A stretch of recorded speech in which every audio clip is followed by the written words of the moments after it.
Hi, I'm Richard Laudadio from North Caldwell, New Jersey. I play at Montclair Golf Club, established in 1893. Welcome to Golf Smarter. Hi, this is Bill Farmer from Cincinnati, Ohio, and I play at Sharon Woods Golf Course. And this is Golf Smarter number 1009.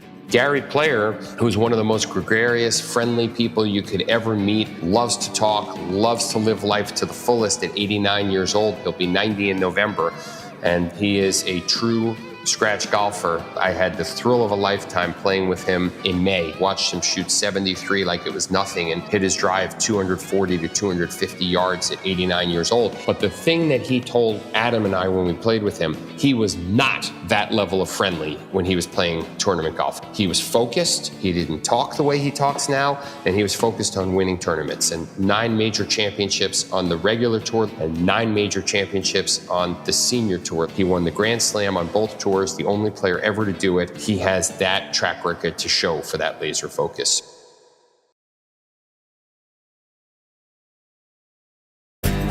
Serial golf entrepreneur Marc Bender shares his views on the best courses in the world. This is Golf Smarter, sharing stories, tips, and insights from great golf minds to help you lower your score and raise your golf IQ.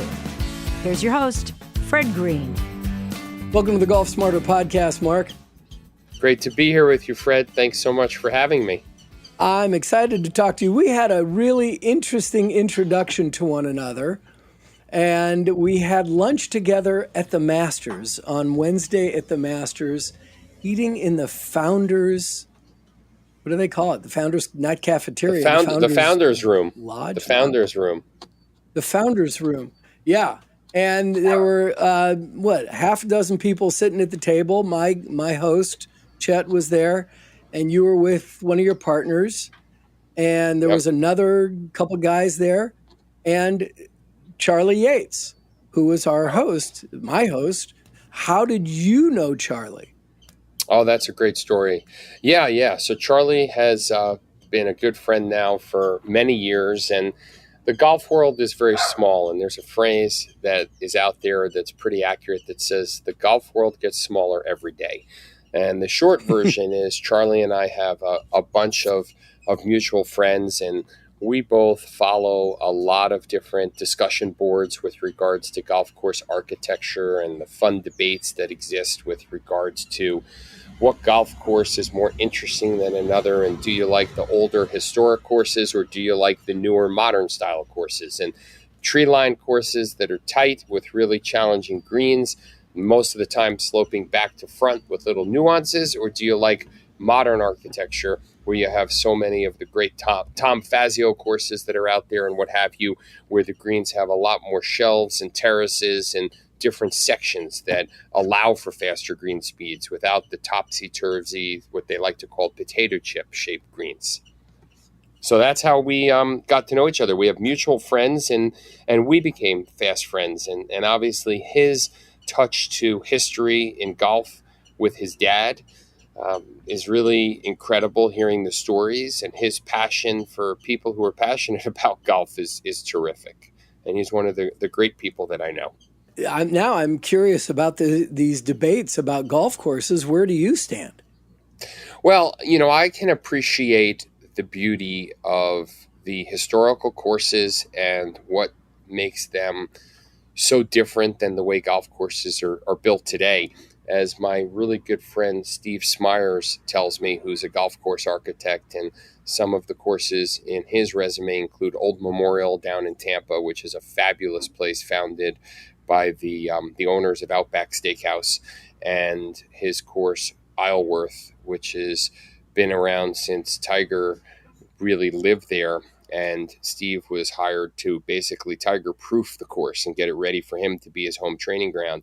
And as he always shares with me, green speeds back 100 years ago did not have the equipment for agronomy that we have today. And the average green speed was between 3 and 5 on the stimp meter. And people just don't realize how different that is from today, where most golf courses try to get their greens at least over 10, and that includes public courses and resort courses. And sometimes if they're any faster than that, it leads to very long rounds and slow pace of play, which of course affects everyone. So when you include private clubs that have a faster pace of play, those greens often today run 12 plus on the Stimpmeter. But if you take a course that's 100 years old and you run those greens at a 12 and they were designed to run a 3 and 5, it's really fun for match play, but it can be really difficult and painful in stroke play when you have to hit it in the hole, because you could have 6 feet above the pin and it doesn't matter what you do. If you don't make it, basically you could have 12 feet coming back. So people tell you oftentimes, here's my advice for you, Fred, leave it below the hole. But then what you realize is a lot of the older style courses were built in a way that greens are elevated in front, making them all carry, and you can't really run it up. And then they slope from back to front. So if there's a pin that's in the middle or front of the green and somebody tells you keep it below the hole, keeping it below the hole usually winds up meaning short of the green. Because if you keep it below the hole, you have really very little margin to do that. And most of us aren't at that level where you have that precision within a couple of yards. And more often than not, what winds up happening is you wind up 20 feet above the hole and then you take your chances. So fast greens are awesome. I love fast greens, but if you want to know where I come out on it, I can really appreciate where greens teeter on playable versus less playable, really around the concept of when they were built and how they were designed based on green speeds during that era. So if greens, if courses were built in the 19 teens, 1910 to 1920 and 1920 to 1930, when so many golf courses were built before the Great Depression, what happens is you have greens that were running 3 to 5 on the Stimpmeter. And then all of a sudden you have them run 10, 11, 12, 13, and you wind up getting yourself in a situation where it becomes really tough to score. And it can be a different kind of challenge. But you talked about Pinehurst before we came on the air here today. And, Pinehurst number 2, those greens are upside down saucers. And that course has been around for, I'm sure, about 100 years or so, probably a little bit longer. And they're upside down saucers where when those greens were rolling at 5 on the Stimpmeter, they're very playable because balls would actually stop on the sides of hills or tiers, and you can hit those putts a little bit harder and not have to worry about them going 12 feet by. But one of the things you'll hear from the great putting instructors that are in the world today, whether it be my longstanding 30-year friend Darrell Kessner, who's one of the best putters in the world, best putting teachers in the world at Deepdale Golf Club, or in modern day times, Brad Faxon or Mr. Sweeney, who's great, or David Orr. These are Stan Utley. Those are really the top putting gurus in the world today, and they'll all tell you the same thing. When you're over a putt, the most important thing to understand is speed, but also matching the line with the speed, and you really want to try and come in on the high side of the hole. But what happens is if you are playing greens that are so severely sloped and you hit it on the high side of the hole, what that usually means if it misses is that you have 3, 4, 5, 6, 7 feet left instead of 20 feet left if you miss it on the low side. It doesn't mean that you can miss on the high side and it's just going to cozy up to 6 inches or a foot or a foot and a half and you're just going to have a tap in. So where I come out is I love the old courses. I love the new courses. I love studying golf course architecture, but it's really important that golf course setup enables you to have that playability where you feel like it's conceivable to get a putt close to the hole.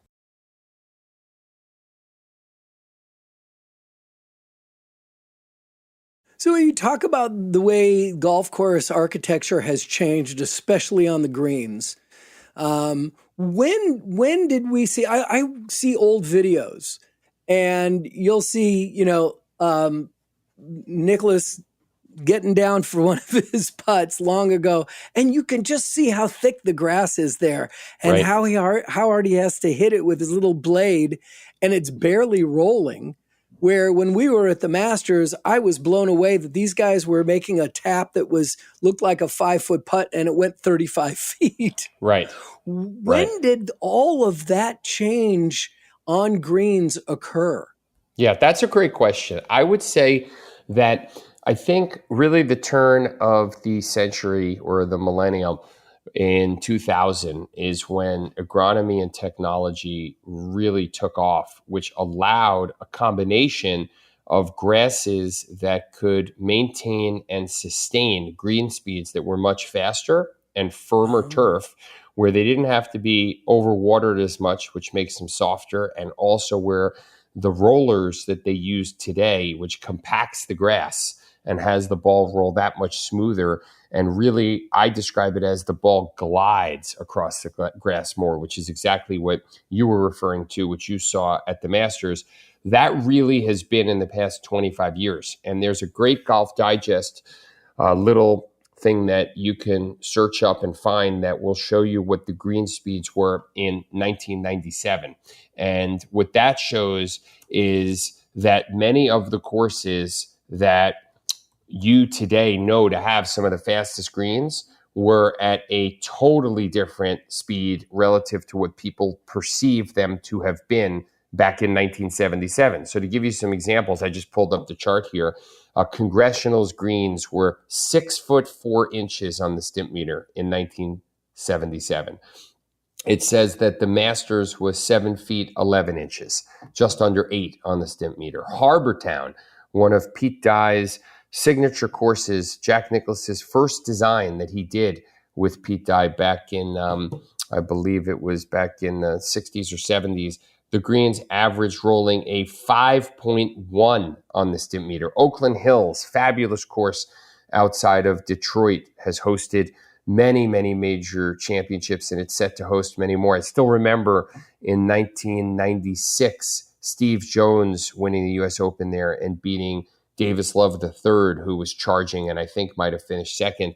The greens rolled 8 feet, 5 inches. And as we just saw, the U.S. Open at Oakmont a couple of weeks ago, which always is sort of the gold standard for green speeds, those greens rolled 9 feet, 8 inches in 1977. And today they average well over 13 on a regular basis. Pinehurst, number 2, 6 feet, 10 inches in 1977. Shinnecock, 7 feet, 2 inches. San Francisco Golf Club, 7 feet, 2 inches. And the famous Wingfoot, 7 feet, 5 inches. So think about the difference between green speeds then versus now. And each year, agronomy just advances more and more. If you look at some of the great companies that provide the equipment for maintenance, 2 of which I can think of is Toro and John Deere.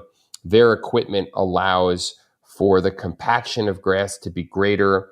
The irrigation systems are phenomenal. And really giving credit where credit is due, the savviness and expertise of golf course superintendents is the best it's ever been. I always think if you talk about the most thankless job you could think of, being a green superintendent, golf course superintendent is one of them, because everybody wants firm, fast conditions.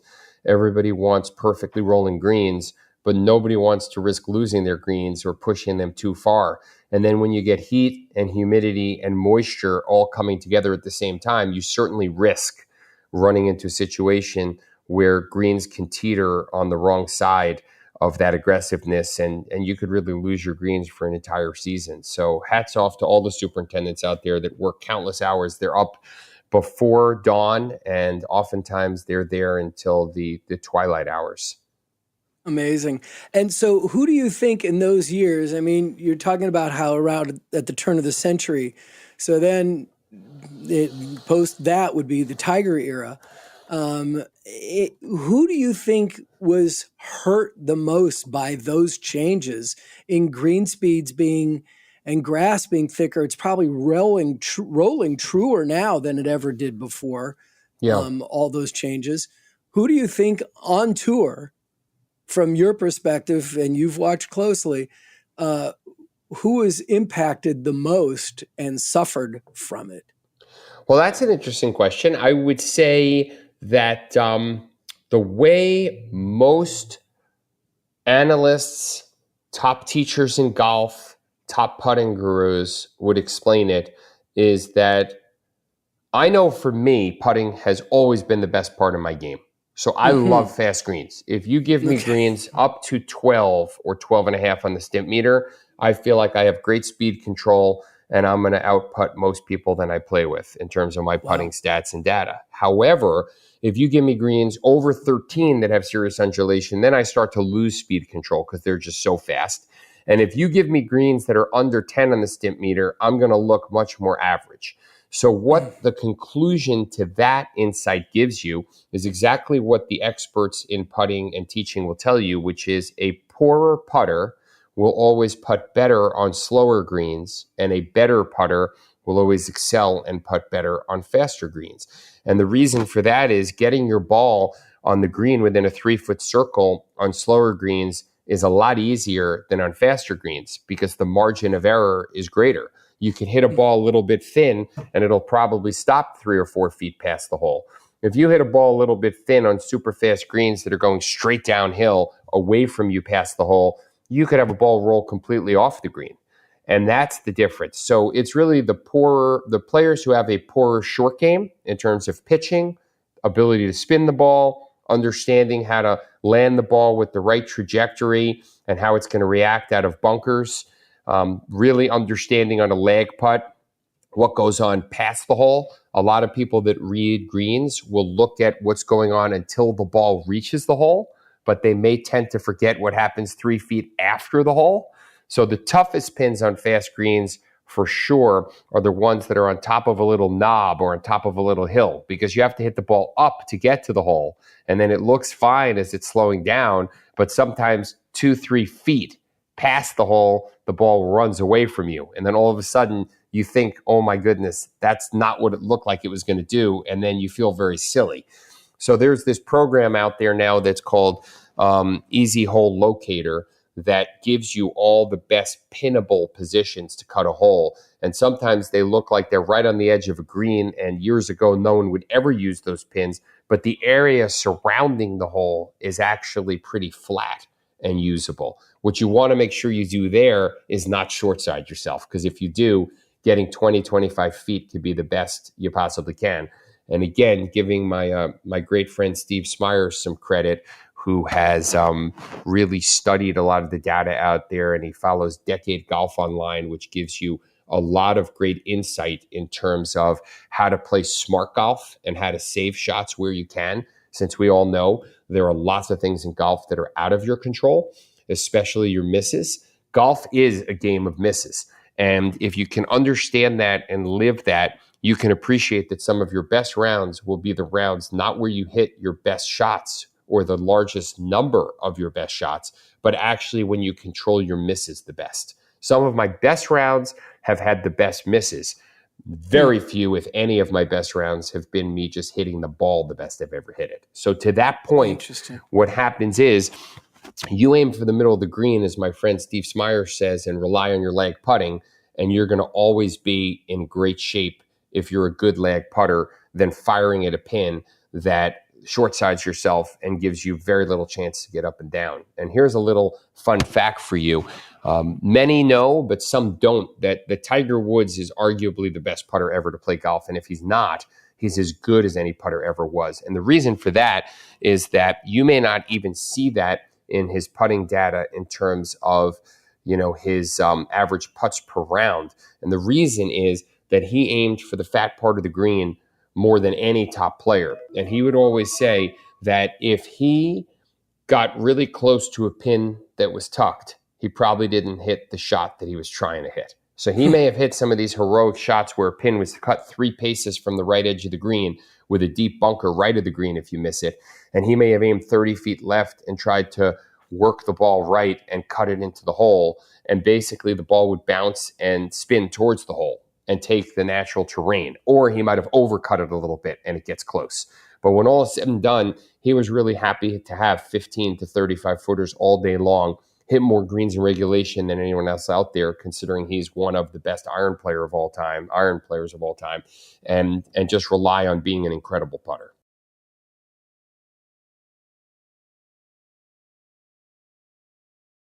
What's fascinating about this conversation so far, and we have a lot more to go about fascination, is that you're not a golf instructor. You're a golf businessman, and you have been for decades. And we're going to get into the variety and the the variety of businesses that you have that are recognizable. But I'm just curious, that you've been around the industry for a long time, but you're a golfer.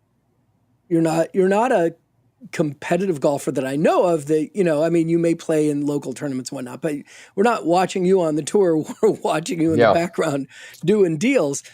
What's the hardest course you've ever played? Well, that's a great question. I would name, there's 3 or 4 that based on conditions can all fit that answer. Okay. I would say that since it's so timely, what you saw happen at the US Open at Oakmont is consistent with what you see on a day in and day out basis. Maybe the rough isn't quite 5 inches like it was, but I could tell you the green speeds are probably even faster than they played during the US Open. They had a couple of weather delays and elements that put moisture in them, which slows down the speed. And the greens always grow throughout the day, and they probably get a foot slower as the day goes on. So Oakmont is a golf course that is just, it tests every part of your game. It tests your patience. You could certainly see that by some of the players' reactions and showing their full range of emotions during the US Open. And basically, which you don't see on a regular tour event. Oakmont is as hard as any golf course in the world because it tests every part of your game, no matter what. You could be hitting the ball really well. How many times? It's going to test. I played Oakmont 3 times. Okay. Oak Hill, which hosted the PGA Championship a couple of years ago when Brooks Koepka won. That golf course was renovated by Andrew Green, who really modernized it in a lot of ways. It's got some fairway bunkers that are super deep and same kind of thing. It just tests every single part of your game. If you go internationally, you can look at Rural County Down, and you can understand that those fairways, regardless of what the width is in terms of pure yards on a technical basis, it effectively plays much more narrow because having a 25, 30 mile an hour wind day, you probably get a third of the days out there. And the turf conditions overseas in Ireland and Scotland are so much firmer than they are here that if you have side spin on the ball, your ball may start landing in the fairway, but it oftentimes winds up finishing in, if you're lucky, light fescue, and if you're unlucky, dense, thick, knee-high grass. And that's really hard to recover from. You're hacking out. If you find your ball. If you find your ball, exactly. And then coming back stateside, obviously I could also include Carnoustie, which takes pride in all their ball markers say the hardest links course in the world. It is really hard. Pine Valley, which by most measures is the number 1 ranked course in the world. It is my favorite. I think it's the best golf course in the world. The thing that makes Pine Valley hard is that the fairways are plenty spacious. The greens are plenty large. But if you leave the fairway, it's one of the hardest courses to recover from. So they give you spacious fairways, but you better hit them. And if you look at the visual intimidation, since it's really set up and designed in a way by George Crump, where you're going island to island, it's fairways that are cut in an entire sandy dunes environment and topography and land and uphill, downhill, side hill stances and lies. And basically you have to hit the ball straight, and you have to be able to land it into the greens pretty high and soft. And the greens are no bargain, but they're fair. They're very puttable. I don't think anyone leaves the golf course and says it's unfair. You just have to hit the shots. So you finish that round. There's really no lucky breaks. You shoot what you should shoot every single time. And I think that's great. And if you look at a modern golf course, since I named all older courses, there are 2. A gentleman named Bob Gwynn, who is an amateur architect, just a passionate golfer like me, built his own golf course in West Virginia called Pikewood National. And it's really amazing what he did. He built 18 unique holes, and they are all inspired by different design elements, many of which are from some of the most famous architects over time, 100-year-old architects. And they have holes that you probably know, Fred, have names. There's Cape holes, there's Redan holes, there's Eden holes. And there's a Cape hole at Pikewood National that's fabulous, a par 5. And there's every other type of hole you can imagine. And that is unquestionably one of the toughest courses in the world. Thick rough, really tough walk, but one of my favorite places for a course that's built within the past 30, 40 years. And they did a fabulous job. And that course has become more and more noted and improved in the rankings, and deservingly so, and by an amateur architect who just studied golf course architecture and did a fabulous job. And then, of course, another modern course that everyone's familiar with is TPC Sawgrass. The difference at TPC Sawgrass, where Pete.They designed this course with Dean Beeman back in the early 80s to try and be a stadium course that had that thrill factor. Everybody that knows golf and follows golf on TV knows what the finishing 3 holes look like at TPC Sawgrass. A dramatic reachable par 5 in 16, a devilish island green par 3 in 17, where it's debatable whether the effective green size is too small or it should be bigger.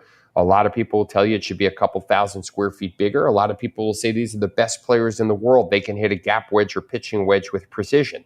But what you don't necessarily see on TV, but you see when you're there in person, is that it's like a wind tunnel. So when that wind is gusty, you hit a shot and you're just praying that you're getting the distance to the center of the green. I don't know anybody who's firing to the pin there, because each section is so small that if you hit it in the center of the green, there's a good chance by accident you're going to get close. And if your ball winds up anywhere on that green, I think it's pretty much two puttable from anywhere on that green. So that hole is totally dramatic. And the fact that it comes on the 17th hole just proves that Alice and Pete.They came up with an unbelievably dramatic concept there that's withstood the test of time. You're talking over 40 years now, being in 2025, right? And then the 18th is one of the most incredible finishing holes that really is a nail biter. You can decide how aggressive you want to be. If you lay back and leave yourself 200 yards, the fairway's wider. And if you take on the most narrow part, there's a heck of a good chance you're going to wind up in the right trees, because the last thing going through your head consciously or subconsciously is don't hook it. Because when you're in that water, you're looking at double bogey. It's not the classic, you hit it in the penalty area, so take your drop and try and just put it on in 2-putt. It is not that easy. It's a heck of a finishing hole. So when you get the wind blowing at TPC Sawgrass and you get the rough up higher, that golf course can make a scratch golfer shoot 90.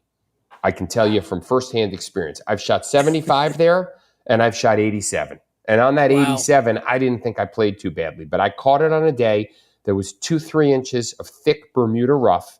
And the most important factor for you is it was a 2.5 3-club wind. And I played there 2 weeks before the Players Championship. So that's a time that they grow the grass pretty high in the rough, and then they can cut it down if they need to. But as you probably know, there's no magic button like a switch that you could turn on to densify rough. You can't just make it thicker right before a PGA Tour event that's arguably the 5th major.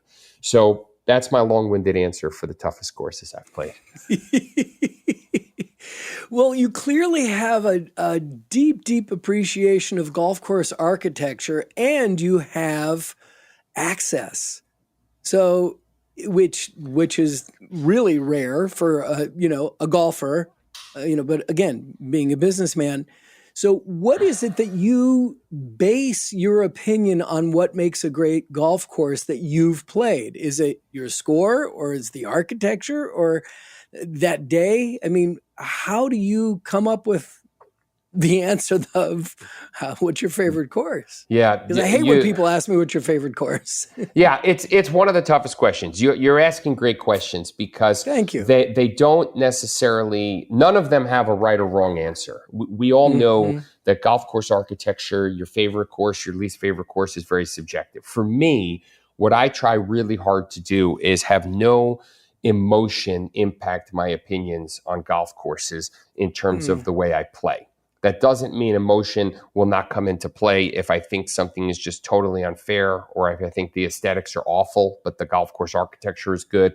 Or on the same note, probably the most debatable course in golf course architecture is Pebble Beach. And the reason it's debatable is not because everybody doesn't think it's fabulous. It's fabulous. There's no question about it. Is it a top course in the world? Of course it's a top course in the world.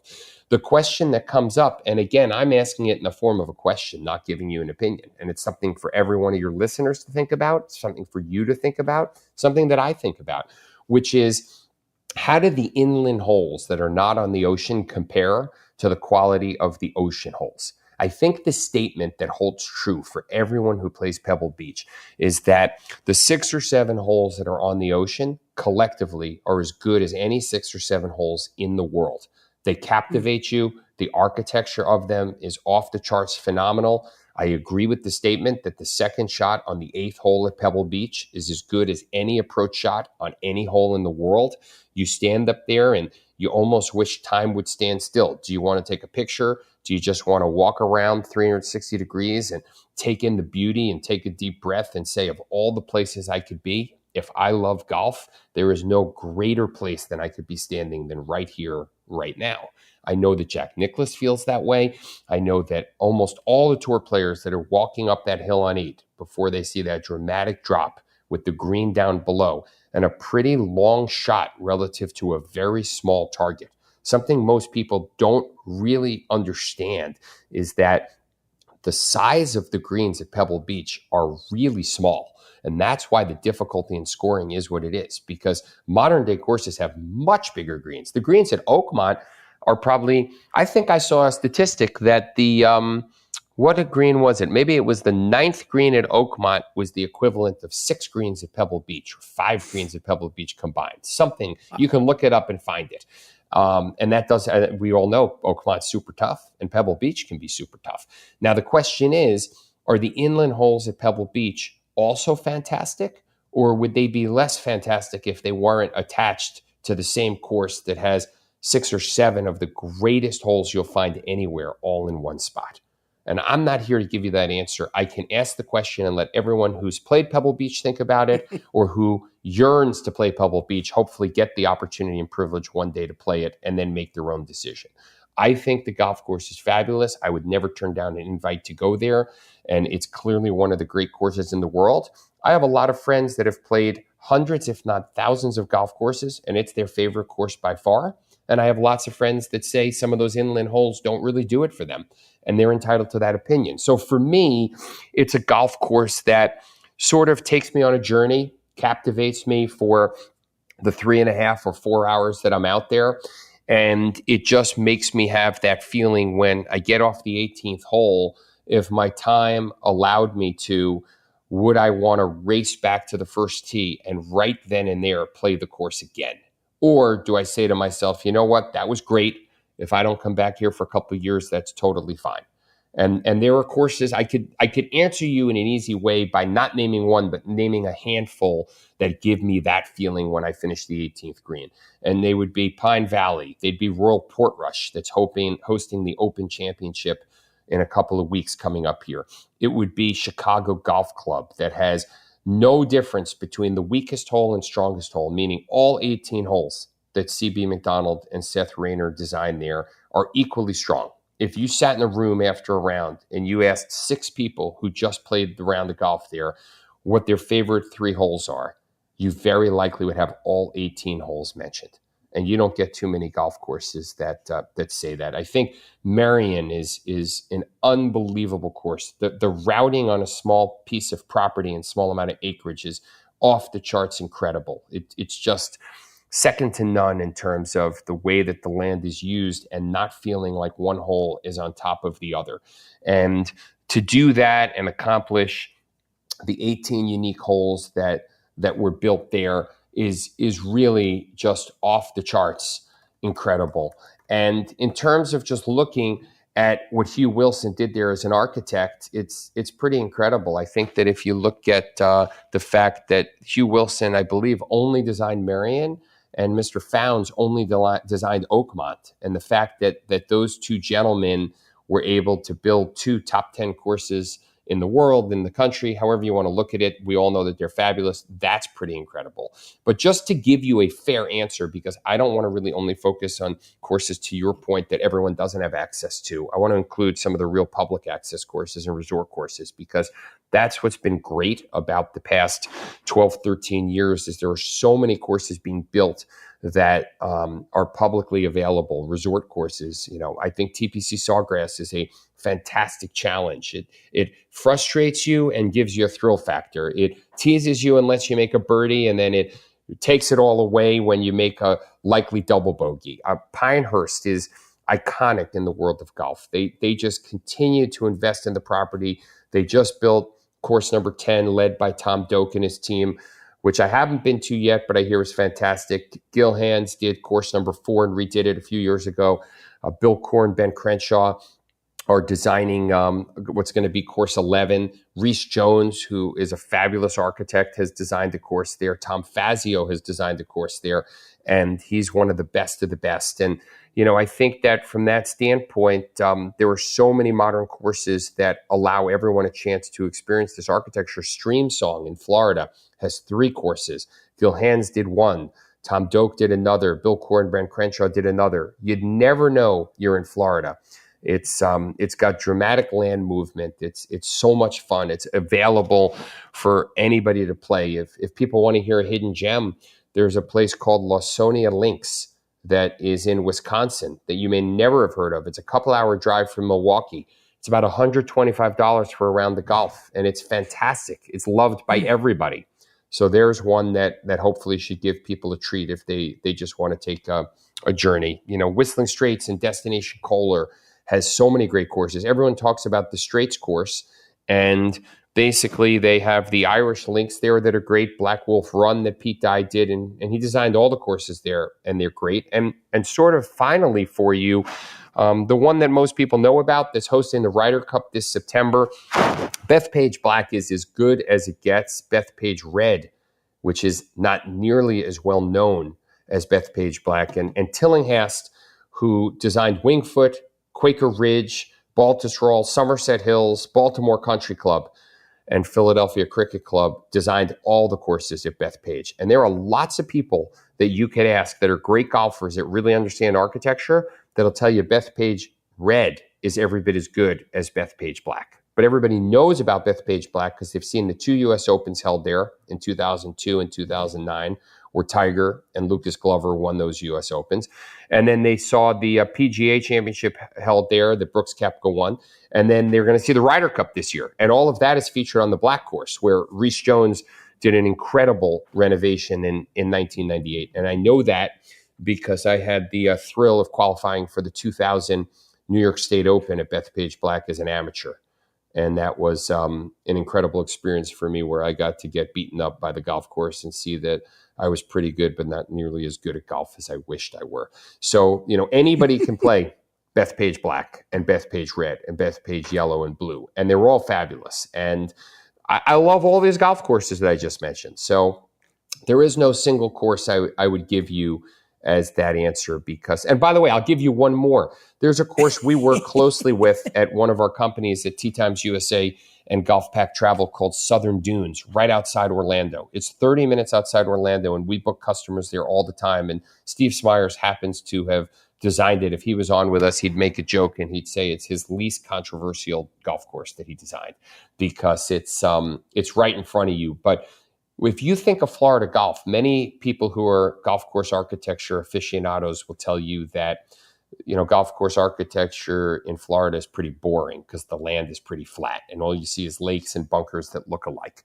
But I'll tell you something hidden. The real hidden gem is Southern Dunes because that golf course is just fabulous. It's got movement in land. It's got some elevation changes. It's got great bunkering, great green complexes, and it's playable. Here's the key point for you, Fred. If I wrapped up golf course architecture and what makes for a great golf course, what I would tell you is it has the ability to be playable for your 15, 20, 25 handicap, but at the same time, it has the ability to test a scratch golfer or a plus handicap. And to find that balance is much easier said than done. There are lots of courses out there that can challenge the best players in the world, but they may not feel so playable to the 20 handicap.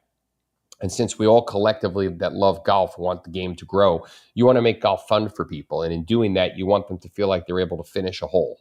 And that's one of the reasons why a lot of these modern courses are being built in a way that have very wide fairways and a lot of sandy areas that make the driving off the tee, which is the hardest part of the game for a lousy player, many of whom have slices. It makes for them to have the ability to find their drive, not lose many balls, but then have tons of challenge around the green that can be hard for them, but also hard for the scratch golfer. And that's why those modern courses that have recently been built, and I'm sure Pinehurst number 10 is the same way, which I hope to get to play one day soon, where it's very forgiving off the tee, but very challenging around the green. And striking that balance is it's an art, not a science.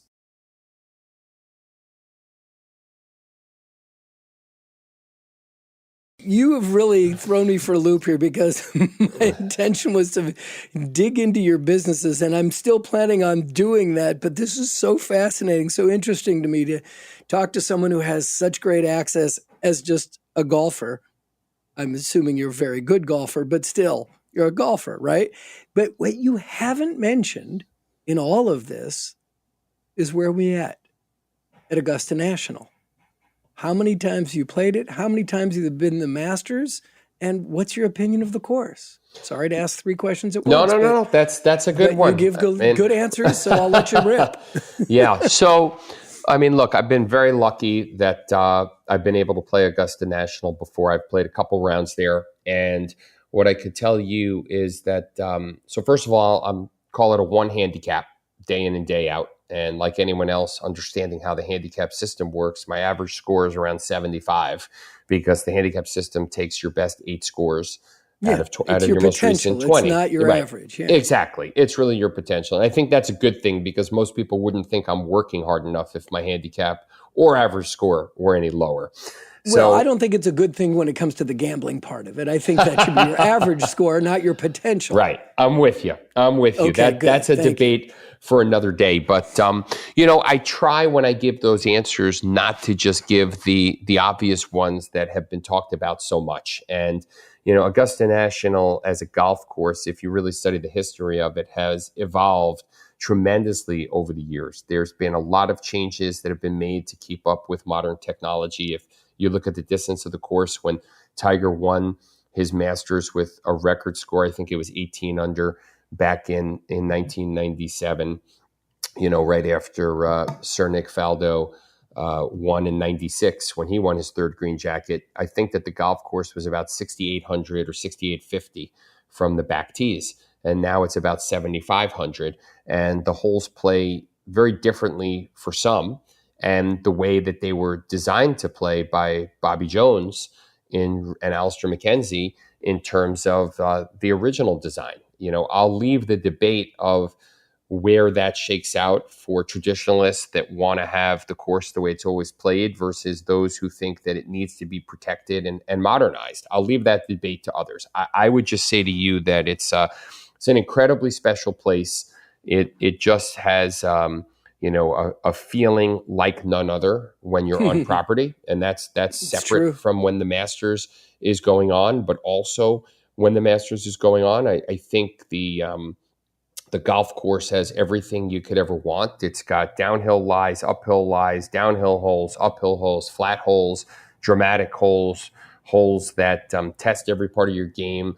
You have to be very patient. You have to let the golf course sort of dictate if you take your medicine, if you get in trouble in terms of some of the pine trees. But one of the things I absolutely love about it is the thrill factor of watching your ability to recover. I want to make sure I get this quote accurately, but I think Bobby Jones said something the likes of which that the great test of a golfer's skill is their ability to hit a recovery shot.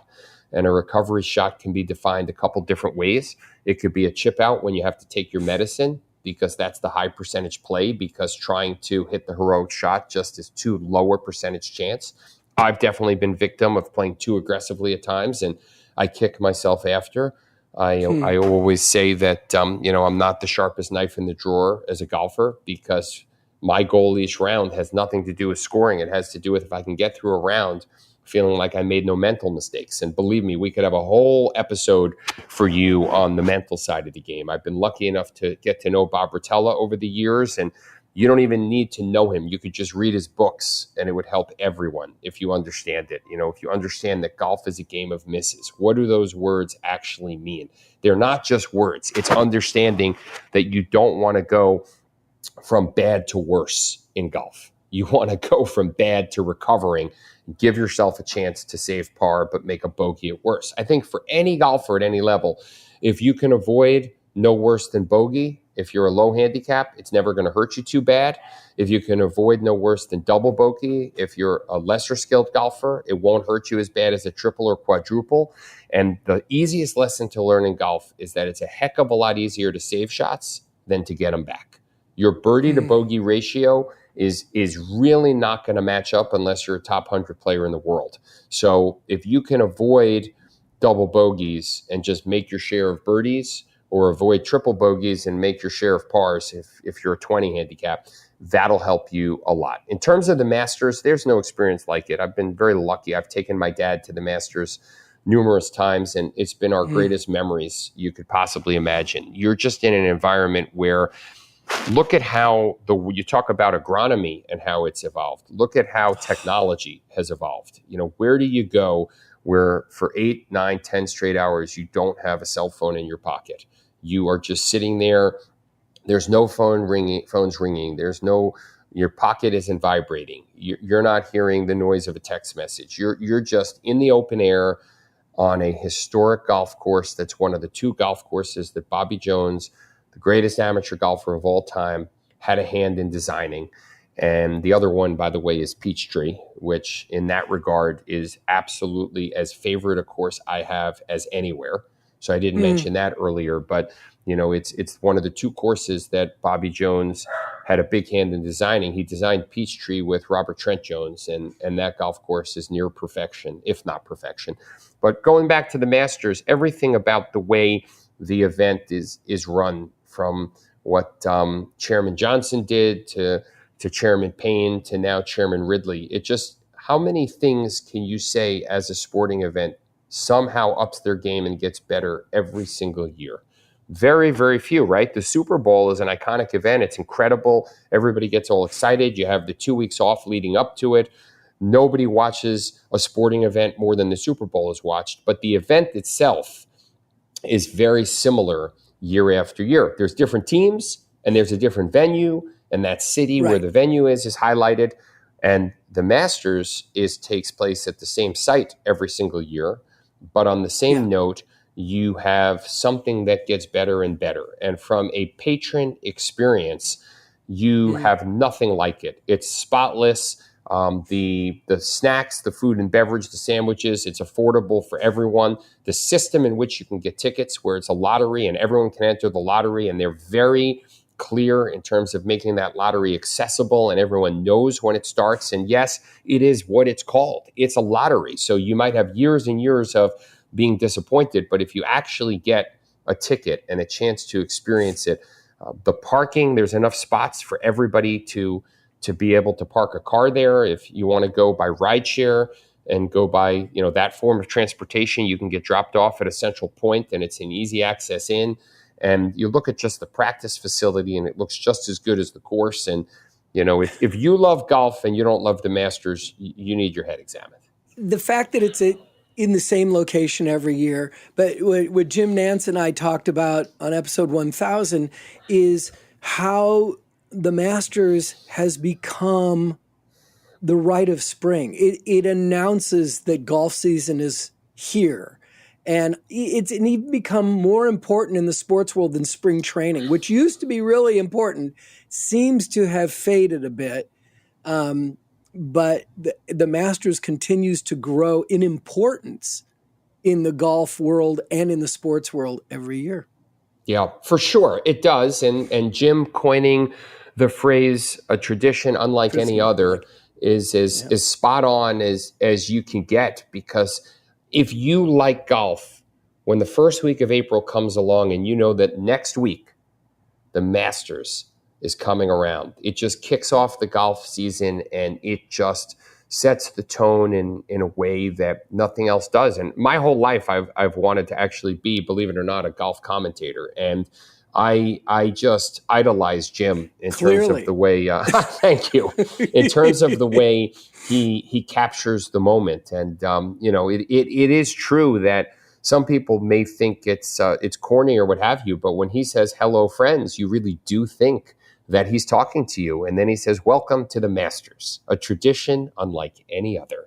And you have the music in the background, and you really just have the the feeling that you don't have anywhere else. And the way it works with past champions, if you grew up in the era I did, and you watched Nicklaus and Palmer and Seve Ballesteros and Bernard Langer and, Sir Nick Faldo and, all the heartbreaks for Greg Norman and Ernie Els and David Duval at the Masters. 3 guys right there that everybody thought would possibly win a Masters. And then in 98, when Mark O'Meara birdied the last 2 holes to win his first major championship. And then he followed it up a couple of months later, winning the Open Championship to win his 2 majors.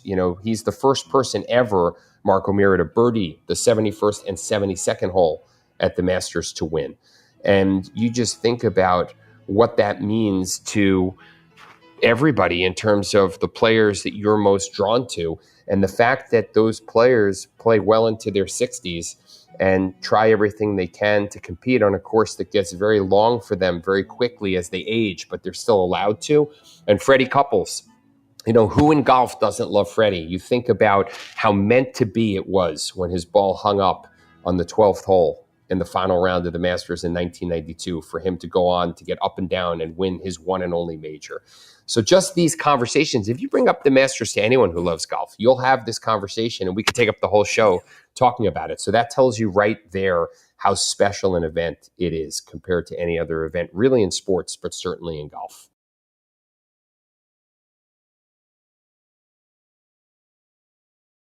I promised you we were going to talk about your businesses, but this has been so fascinating to talk to you as a golfer about your love and appreciation of so many golf courses that we've only heard about and can only dream about.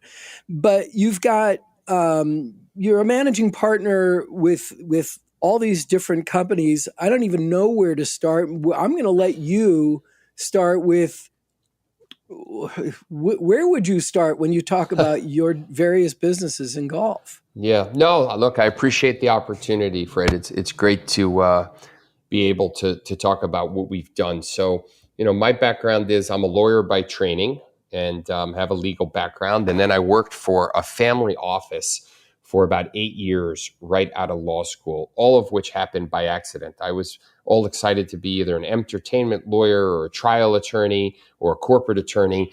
And then just through some contacts and connections in golf, somebody who I had casually played golf with a couple times asked me if I meet with the patriarch of a family, and I went and wound up having a conversation with him. And he told me he respects me already because he absolutely hates golf because it's the most frustrating game in the world, and he doesn't like doing anything he's not good at. And if one, I'm good at golf, and 2, I have the patience to play it, that's a positive in his mind, but he hates the sport. And I just told you why.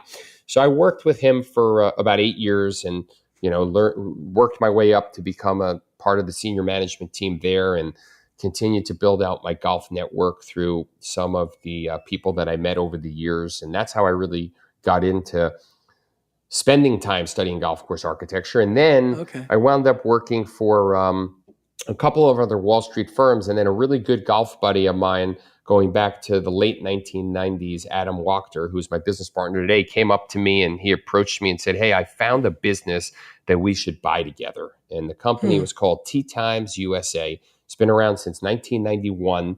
It works in the world at the time with packaging golf courses and lodging and rental cars only for golf trips to the state of Florida.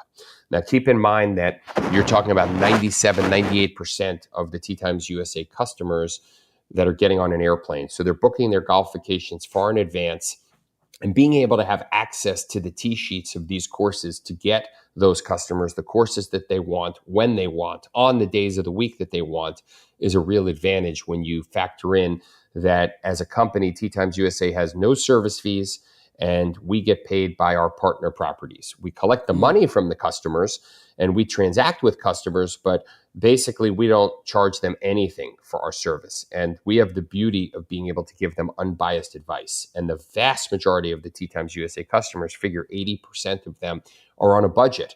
So they'll tell us they have $1,000 to spend for 4 nights and 4 or 5 rounds of golf. And they want to maximize that budget as the best as they can. That budget does not include airfare. We don't do airfare at all. And basically at the time, this is going back to 2013, TeeTimes USA only sold these golf packages to the state of Florida. So 300 golf courses, 200 lodging partners, so 500 total properties. And if you said to me, hey, Mark, I've got $1,000, not including airfare, what can you get me for it? And if I showed you what we could get you for that $1,000, you wouldn't believe it. Because if you had that same trip somewhere else in the world, it may cost you $2,500. So we're able to extract a ton of value based on our experience, our knowledge, our partnerships, and understanding where we can get customers a lot more value than they could potentially get on their own, which is kind of timely and cool because with everything going on in the world with AI today, you would think our business could be quickly eliminated, but it can't. And one of the reasons for that is we have access to a lot of the tee sheets with the courses that we work with much further in advance than the public would have access. And remember, we're working with municipal, public, and resort golf courses, mainly in the US. So long and short of it is in 2013, after spending a few days analyzing this business, Adam and I bought and acquired TeeTimes USA. And very quickly, within a month, we expanded to offer vacations to Scottsdale, and then Las Vegas, then Palm Springs, then Myrtle Beach, then Hilton Head, and then all of the bucket list courses that you're familiar with, from Pebble Beach to Whistling Straits to Sea Island. We already worked with TPC Sawgrass, but that's certainly a bucket list course, and many others. So we have some of these other destinations that we've added over the years. We've worked with some of the courses in Texas.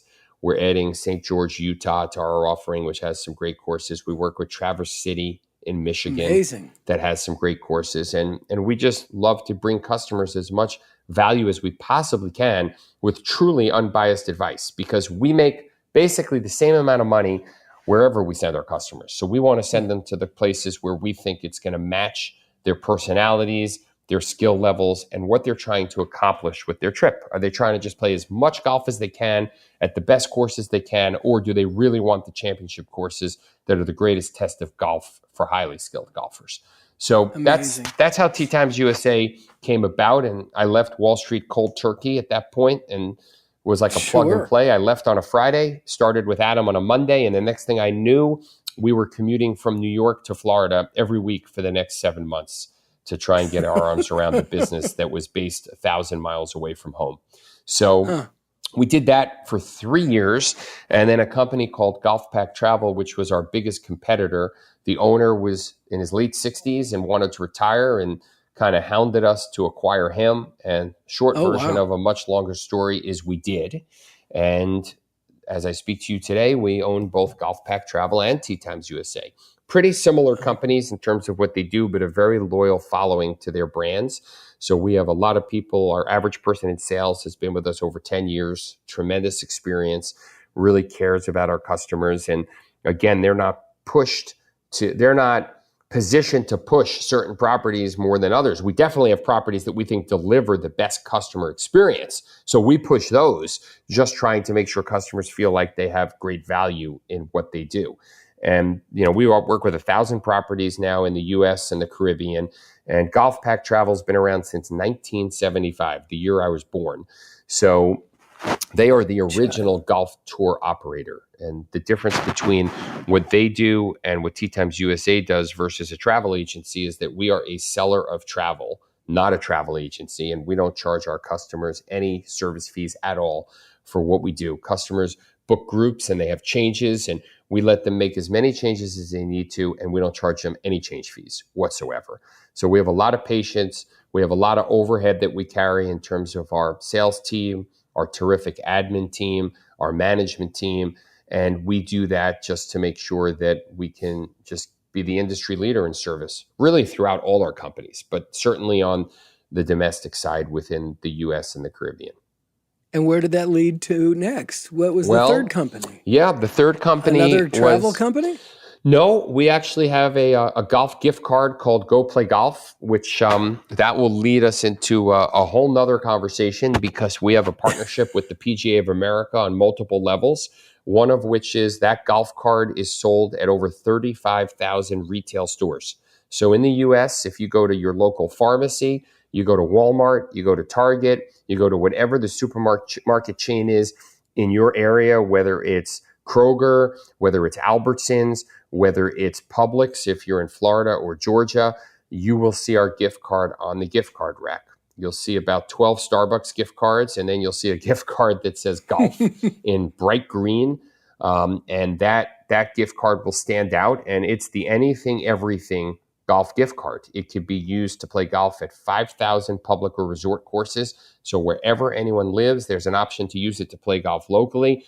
There is the option. So good to know. It's great. Online, you have the option to redeem it with our terrific partner at Worldwide Golf Shops, where you can redeem it online for the latest, greatest merchandise with no restrictions. You can redeem it for golf balls, an accessory, a training aid, a wedge, a putter, a driver, a set of irons, you name it.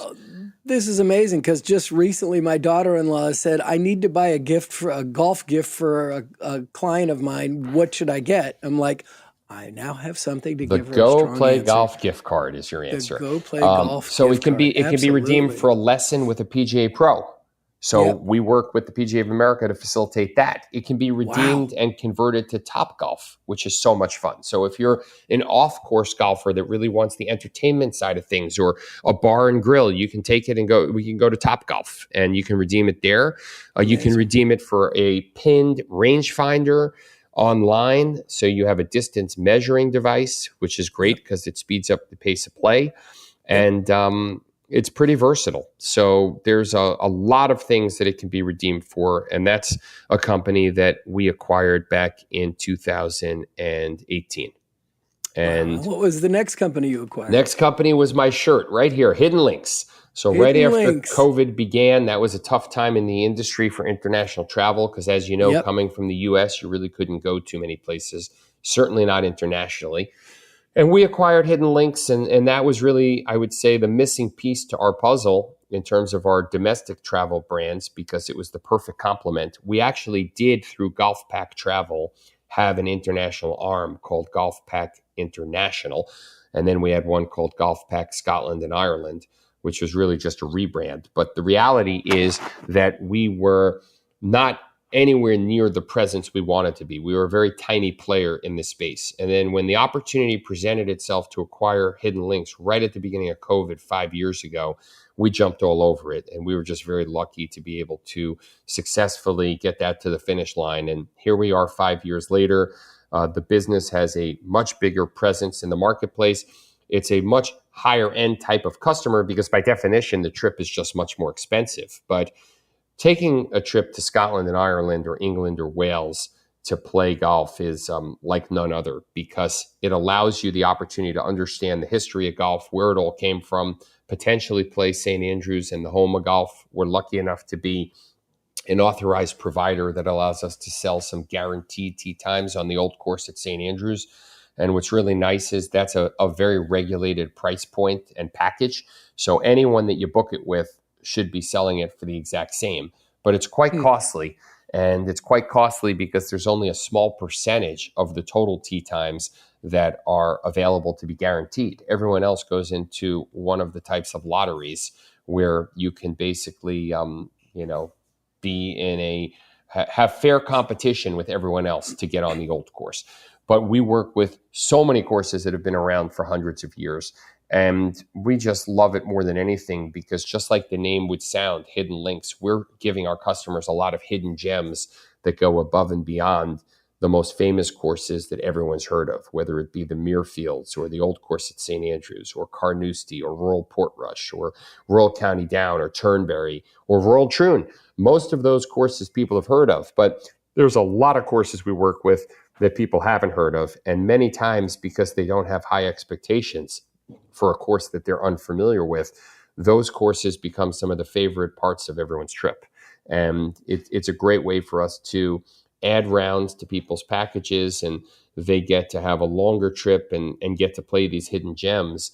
And, we work with plenty of customers that are on a budget that want to essentially put the majority of their budget into the best golf courses they can play and the most number of rounds they can play within a reasonably short period of time to experience what for many is a once-in-a-lifetime trip. And in other cases, we have customers that want the best of the best. They want 5-star lodging and accommodations like our fabulous partner, the Rusacks Hotel that's on the 18th hole of the old course at St. Andrews. Or they want to just have 5-star dining, 5-star accommodations, and 5-star golf. And then the real piece of the puzzle that's the most exciting is when we're able to include transportation, for which we offer multiple types. We have chauffeured drivers that are in the equivalent of a Mercedes Sprinter, where it's a pure life of luxury for a week, let's say, or 8 days or 10 days. And the drivers have tremendous experience, and they give you a whole history tour throughout the trip. So you may have a 2.5-hour drive from Royal Portrush to Royal County Down, or Royal Portrush to Dublin, which of course is a fabulous city in Ireland. And that driver may give you an entire history education throughout that drive when you're in the coach. And people just love it. But if somebody doesn't want to pay the added cost to that, since it doesn't come free, there could be just point-to-point transfers that we'll go out of our way to drop customers off at a particular point. We'll pick them up and drop them off for golf each day. They'll be centralized in a town where they can just walk out of their hotel and have lots of local restaurants or pubs that they can go visit.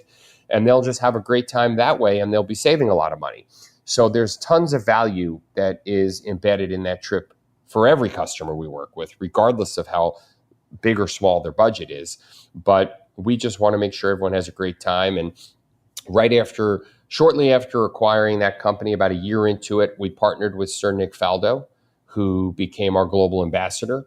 And that's just been a fabulous partnership for us. We're in our 4th year of working with Sir Nick, and we've gotten to see a side of his personality in a positive way that many didn't get to see when he was on tour as a world number one, because he had tremendous laser-like focus where he really couldn't toggle between being super friendly and playing world-class, world number one golf. So he had that laser focus, and we've had many a conversation with him about how he was that focused, and he explained why he needed to be in order to be a world number one. And I think we can all agree that Tiger Woods had that laser focus, and Vijay Singh had that laser focus when he was number one. And I think Jack Nicklaus would tell you when he was number one in the world, he had that laser focus, which was just incredible.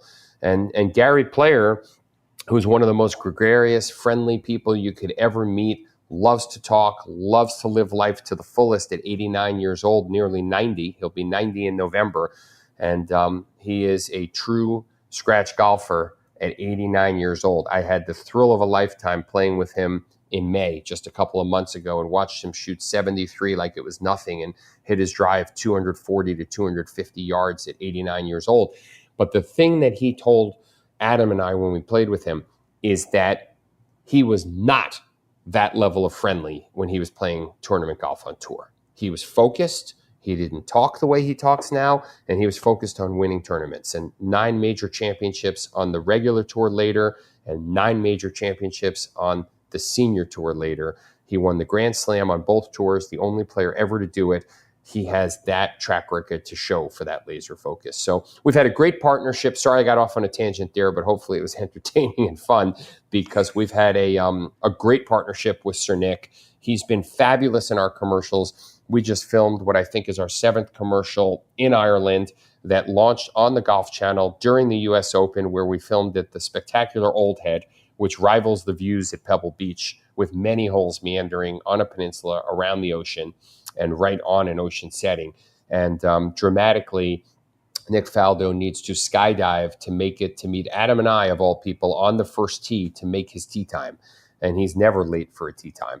So I'll leave it to all of your listeners to go onto YouTube and watch our commercial and see if he makes the tee time or not. But I could tell you, in order to make it, he needs to skydive and parachute to get there.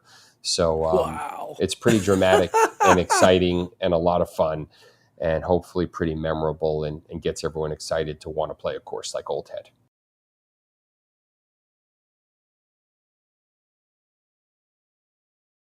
Your 5th business, you stepped out of your comfort zone. You left the travel part. You left the gift cards. I mean, the gift cards is a little aside, but the whole travel section. And you jumped on something that is really, well, you describe it. It's awesome. Yeah, Upper Deck Golf is pretty incredible. And there's so many things about it that I love. The feeling that I get going to each stadium, and the emotional attachment that you have to a particular team, either good or bad, right? If you're a Yankees fan and we have an event at the Red Sox Stadium at Fenway Park, you're probably not so excited to be in that environment. And if you're a lifelong Boston resident You definitely and don't want to. you are a Red Sox fan, there's nothing like You hitting better golf go through balls. security at Yankee Stadium if you're gonna. There you go. But if exactly. you got to describe what I Upper will. Deck Golf is. I will. Please. So Upper Deck Golf is a fascinating business. Three terrific people, Brian and Carly Graham and Frank Brown, founded this company in 2017, and it was just an idea that they came up with to basically set up a Major League Baseball, NFL, or college stadium as a 9-hole golf course. And we set up 9 target greens right on the field, and you get to hit shots throughout the stadium at every level, including going all the way to the tippy top and hitting from the upper deck. And some stadiums have a higher tiered sort of altitude than others. You know, we have Wrigley Field as one of our top partners where, of course, the Cubs play. I think it's the oldest stadium in baseball, if my data is correct. You can look that up and somebody can call me out if I'm wrong. Just by a couple weeks over Fenway, I think. There you go. So we're actually doing 2 events at Wrigley Field this year. We did one, believe it or not, how timely is this? We did one during the Masters and had the Masters airing on the Jumbotron right in the stadium. So people were playing golf in Wrigley Field. But Wrigley Field is the largest stadium that has only 2 decks. So the highest point in Wrigley Field is not that high. And then you go to the other extreme and you think of Dodger Stadium, which is the only stadium in baseball that has 4 tiers. And we'll be in Dodger Stadium the second week in December this year. And that stadium allows us to hit a shot from the tippy top that's about 140 yards. And it is so dramatic. You're hitting out into the mountains that is behind the stadium. And when you do it at night and you have the sparkling, beaming lights on you and you see that ball tracking in the air forever, we have a fabulous partnership with PXG. And we have PXG golf balls that many people don't even know exist in the marketplace. But we've got 2 colors. We've got white, that's a super bright white for what it's worth, and a beautiful yellow ball. And when you see it tracking in the sky, and these are premium golf balls. These are right at the level of all the other top golf balls on the market. And we've got PXG equipment and all their latest and greatest wedges and sugar daddy wedges that are super soft and forged and have a great feeling and great design behind them. And then their Wildcat wedges and their Black Ops wedges and irons that go all the way to an 8-iron for some of the longer holes. And you get to hit at least 2, if not 3 shots per hole, depending on what package you get. You get a minimum of 18 golf balls. And if you get a package with what we all wish we could have on the golf course, you get 4 mulligan balls if you get a mulligan package. Don't you wish, Fred, when you played golf, you had 4 traveling mulligans? I know I do. I know I do. Because every time I make a mental mistake, I'd pull out another ball and I'd be like, okay, I am not going to do that again. Well, let me tell you, when you come to Upper Deck Golf, the greatest bargain we offer is the mulligan package. One, arguably a mulligan in golf is priceless because they don't really exist on a real golf course, right? But if you can get a mulligan at Upper Deck Golf and you don't like the shot you hit to a target green from 120 yards, you get the chance to hit another one. So our holes range from anywhere from really 50, 55 yards all the way up to 140 yards at Dodger Stadium. And it is the most immersive experience because most people have never seen a stadium with less than 35,000 to 110,000 fans screaming. And now, unless they've gone to a game in Oakland when it was there. Well, there you go. There you go. But basically what we have is the ability to allow our customers to have really no more than 500 to 1,000 people in the stadium at any one time. And you get a tee time at Upper Deck Golf, just like you would on the golf course. I'll share for everyone listening out there a little insider's tip. You know, if you're a little bit late to your tee time, we're still going to let you play. So you're not going to miss your tee time or get a 2-stroke penalty. And that's one of the things that just makes it so much fun because people come and they come to the clubhouse and we've got a fabulous 12-hour music playlist that runs that's choreographed specifically to the type of customer that typically comes at a given point in time. So the music you would hear, our tee times usually run from 7 in the morning till 9 at night. So we're open for 15 hours when we rent out a stadium. And the music that is playing from 7 to 11 in the morning is quite different than the music that's playing from 6 to 10 at night. And the crowd that's there, it's different. And people are looking for something different. And, the bars are open. The stadium is super, our sort of course is really well laid out. You can't wind up in the wrong place. You get a great walking from hole to hole. And most important to everything I just mentioned, we have an incredible partnership with Stand Up to Cancer. So a very nice portion of our profit and revenue goes to Stand Up to Cancer in the form of a cash donation. And they've been an incredible partner for us, and all their research that they're doing is just fantastic. And it just makes us feel great. So you'll feel all their branding wherever you go completely around the stadium is right next to our Upper Deck Golf logo. And they do a fabulous, fabulous job. And that's a national partnership that we've had for a long time. So we've got the charity element. And then inside the clubhouse, we've got several contests set up that go beyond the shots you get to hit out in the stadium. We've got a closest to the pin contest. We've got a putting contest, and then we've got a long drive contest. So all the latest, greatest PXG drivers are there for people to test with every type of shaft you could imagine. At many of the events, we have a PXG specialist who's there from their local store who helps fit people. And you can even get discounts on a PXG fitting if you go through us. You can get a dozen balls if you go for a fitting. There's lots of things we do to really utilize the partnership in a way that brings value to our customers. And, they're hitting premium equipment. So Upper Deck Golf is a lot of fun. We're going to do 20 events this year that run the country. I'll reel off a few of the stadiums for you since we're talking now midsummer. Next weekend, we'll be at Cincinnati at Great American Ballpark, home of the Reds. Then a couple weeks later, we'll be at Buffalo at Highmark Stadium where the Buffalo Bills play. The week after, we're doing an event at University of Wisconsin where you have Camp Randall. That's a great college stadium. A few weeks ago, we were at University of Michigan for an absolute sellout epic event. It was so much fun. I was there. It just was great to be able to hit golf balls inside of Michigan's football stadium. It doesn't get much better than that. And we started the season indoors in Houston this year, home of the Astros. It used to be called Minute Maid Park. Now it's Daikin Stadium. And that was fabulous. And then we've got an absolutely packed fall. I'm doing this all by heart, Fred, so I'm not even looking at a sheet here. I'm impressed. I'll tell you what was just fabulous about the fall is that we've got a lot of events, one after another. The first week of August will be at Fenway Park for a sold-out event that's literally 6 days long will be at Fenway. Most of our events are 2 or 3 days. But some of our most popular events, we extend to 4, 5, or even 6.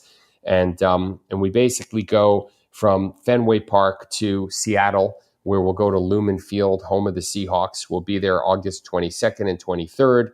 We'll be back at Wrigley Field September 18th and 19th. And then we're going to head to another event that we haven't announced yet. So I'll leave that for our team to put out. But then we head to Coors Field in Denver, where the Colorado Rockies play. And then we have a big one that we just announced. We're going to go to Citi Field, home of the New York Mets, my hometown, which is just going to be pretty epic. Can't wait to get there at the end of October for Halloween and that weekend. And then Comerica Park in Detroit, home of the Tigers, one of the oldest stadiums right there. Then older stadiums for you guys. Older stadiums for us. It's been around. Because it's not that. It's not. No, it's not Fenway Park, and it's not Wrigley Field, and it's not. So Yankee about Stadium. 6 years ago, I guess Topgolf kind of started doing this. You've really developed it so much more than what they did.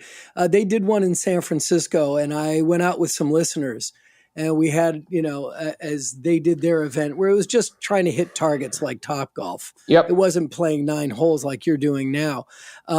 But it was so much fun. I enjoyed it so much, even though I have a difficulty with hitting. I can't even hit balls on the second deck of a of a driving range because I just get anxious about The height. being up above and hitting a ball. So being on top of Dodger Stadium would probably make me throw up. But it's so great that, PXG, who's been a sponsor on the show that you're partnering with, and I think 5 Hour Energy is partnering with some of these events. And they've been a sponsor here. So I just love that this is going on, but I love that it's not just a one shot and that you guys are developing this and creating such amazing opportunities to do something very different and really fun. Yeah, it's pretty incredible. We have a tie-in at Upper Deck Golf where we've got a military hole. We do a lot of things that support the military with PGA Hope. So I touched on earlier in the show today that we have this partnership with the PGA of America. So they have a military program called PGA Hope, which is just fabulous. It takes veterans and gives them a wonderful path forward after their service to be able to tie it into golf. And they've got a fabulous program that we're partners with. We donate a bunch of trips with our partners to their events, and they use those trips for silent and live auctions, and all the money that they raise goes to support the organization. And we have a PGA Hope hole at every single event we do at Upper Deck Golf. So that's a really great part of our partnership with the PGA of America. And I can't say enough about how great a job that they do. And wrapping up the end of the year, we'll be in Philadelphia at Citizens Bank Park. We'll be in Atlanta at Truist Park, home of the Braves. And then, as I mentioned, we'll wrap up the year in December at Dodger Stadium. So Topgolf had this business for a period of time, and I'm sure they did a very good job. And they did an event. You're doing a much better one. Well, look, Topgolf is a great partner of ours, and I have nothing but great things to say about them. But we're just happy that we're going to do about 20 events this year between college, NFL, and Major League Baseball. And we have some big plans to continue to grow and expand at Upper Deck Golf. We've got a great team. And I think the price to value perception for customers, our tickets are priced anywhere from $90 to $140, and people spend anywhere from 3 to 4 hours at each event. So I think that there's really great value, and and it's a lot of fun. It's a lot of fun. We have a very polished team of about 25, 26 people that go to all of our events. So we work closely with each stadium and their teams, but we have our own full-time team that's like a traveling band, and they're just absolutely awesome. And I get excited to work with them at every event that I go to, and we're just very lucky to have a terrific business like Upper Deck Golf. Among others. Marc, clearly you're a very, very busy man, and I know getting your time is not easy. You've been one of the easiest guests I've ever had, but highly entertaining, and I truly appreciate you sharing your time and your stories with us. Hey, Fred, thank you so much for allowing me on the show and giving me so much time to share a lot of this. Anytime you want to come to an Upper Deck Golf event, we definitely have tickets for you. We'll give you some mulligans, and we'll keep you on the lower levels so you don't have to get up to... I would love to be able to do this with some listeners. That would be... Maybe for 2026, we can work something where I can do some traveling and meet up with some listeners, and that would be mind-blowing. Thank you. Sounds like a plan. We'll talk about it. All right, Marc, thanks so much for being on the show today. Absolutely.